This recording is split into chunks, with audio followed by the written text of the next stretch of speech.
I asked ChatGPT, if you were the devil, how would you destroy the minds of the next generation? This is part 3. We're talking about this all week, and the third point was I would undermine critical thinking and wisdom. And the strategy for this would be to promote a culture that discourages questioning and critical analysis, leading to conformity and ignorance. Man, have we seen that in the last 1 or 2 decades. So much. And that's where we're at, where truth seems to just be buried. Yeah. So a culture that discourages questioning. We're told, like we were in COVID, just believe the experts, trust the experts. We're told, trust the government, trust the people that are head of the church, just trust them, blindly trust them, don't question them.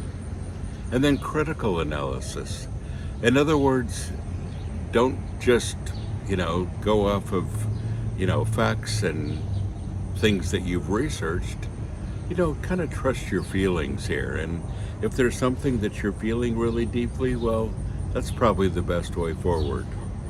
Yeah. But it leads to conformity, which is what people really like, is for everybody to conform. But ignorance. Look at Proverbs chapter 4 and verse 7. It says, the beginning of wisdom is this. Get wisdom. That's the beginning. Get it. Skillful and godly wisdom. For skillful and godly wisdom is the principal thing. And with all of your acquiring, get understanding. So he says wisdom is the foundation here. And man, is that true. You look around and you see all the different things that people are believing these days, the scams they're falling for, and you just think, wow, they're not very smart with this, and they're not.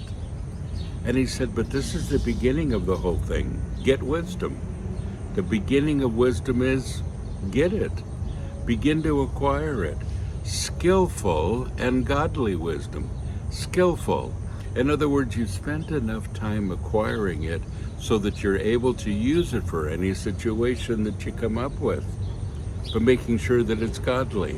Making sure it's from God, like we talked about last week. Making sure that it's from the words of Jesus Christ himself. Skillful and godly wisdom, the Bible says, is the principal thing.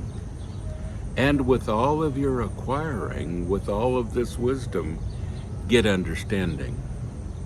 Understanding is the next key. Why? Because you can have all kinds of wisdom, but understanding means that you get it. You understand how to use it, and you default there. In other words, instead of just saying, oh, I know better than this, but I'm just going to do it anyway, that's not understanding. You don't understand how it affects you and how it will light your path for the future. Get understanding. So, critical thinking, wisdom, very, very important for you and part of society, but especially for you as part of the church and you personally as a Christian. Don't forget, folks, you are blessed. Go and be a blessing.